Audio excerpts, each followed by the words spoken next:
धर्म ग्रंथों और कथा कहानियों में हम सभी पढ़ते और सुनते रहते हैं कि स्वयं भगवान ने इस पृथ्वी पर अवतार लिया, कभी श्री राम के रूप में तो कभी श्री कृष्ण के रूप में।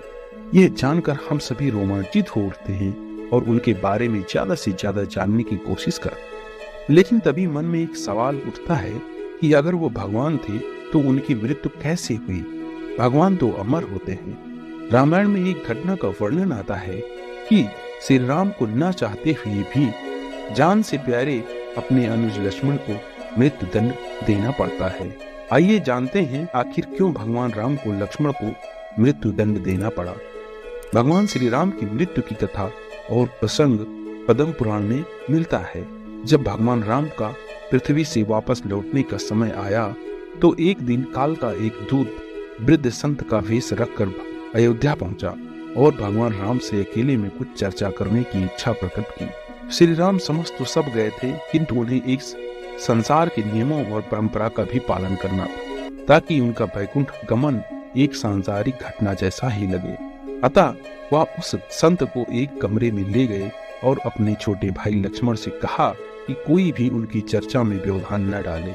जो भी ऐसा करता है उसे अवश्य ही मृत्यु दंड दिया जाएगा। श्री राम की आज्ञा पाकर लक्ष्मण जी खुद ही द्वार पर पहरेदारी करने लगे। तभी प्रभु लीला के कारण श्री राम से मिलने के लिए दुर्वासा ऋषि वहां पहुंचते हैं। उन्होंने लक्ष्मण से अनुरोध किया कि उन्हें अभी श्री राम से मिलना है, इसलिए वह उन्हें अंदर जाने की अनुमति दे। लेकिन श्री राम की आज्ञा का पालन करते हुए लक्ष्मण ने उन्हें ऐसा करने से मना कर दिया। लक्ष्मण के मना करने पर दुर्वासा ऋषि ने उन्हें चेतावनी दी, यदि उन्हें राम से न मिलने दिया गया तो वह अयोध्या के राजा राम को श्राप दे देंगे। ऋषि दुर्वासा की क्रोध से लक्ष्मण भली भांति परिचित थे, इसलिए ऋषि की चेतावनी सुनकर लक्ष्मण धर्म संकट में पड़ गए। वह नहीं चाहते थे कि उनके भ्राता राम पर किसी प्रकार की आँच आए और उन्हें ऋषि दुर्वासा की कोप का शिकार बनना पड़े। साथ ही वह अपने भाई के हाथों एक ऋषि को मृत्यु दंड भी नहीं दिलाना चाहते थे।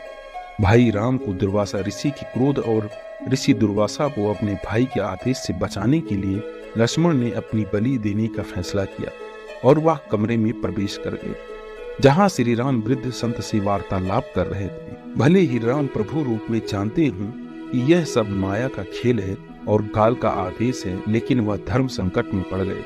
अपने प्राणों से प्यारे भाई को वह मृत्यु दंड नहीं देना चाहते थे।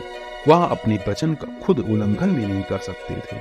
इस पर उन्होंने लक्ष्मण को राज्य की सीमाओं से बाहर चले जाने का आदेश दिया, जो लक्ष्मण के लिए मृत्यु दंड से भी कठोर सजा थी, क्योंकि लक्ष्मण अपने भाई के बिना एक क्षण भी नहीं रह सकते थे।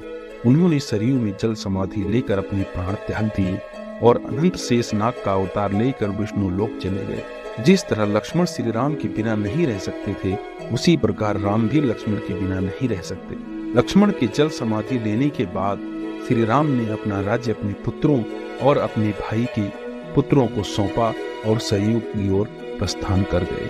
स्वयं की मृत्यु की लीला रचने के लिए भगवान राम ने अपने भाई लक्ष्मण को मृत्यु से भी कठोर सजा दी और खुद भी जल समाधि में लेकर प्राण त्याग दिए और अपने मानवीय रूप को छोड़कर अपने वास्तविक स्वरूप को धारण कर लिया, जो कि भगवान विष्णु का था। विष्णु का रूप धारण कर श्री राम वैकुंठ धाम को प्रस्थान कर गए। मिलते हैं ऐसे ही बेहतरीन जानकारी के साथ, तब तक आप अपना ख्याल रखें।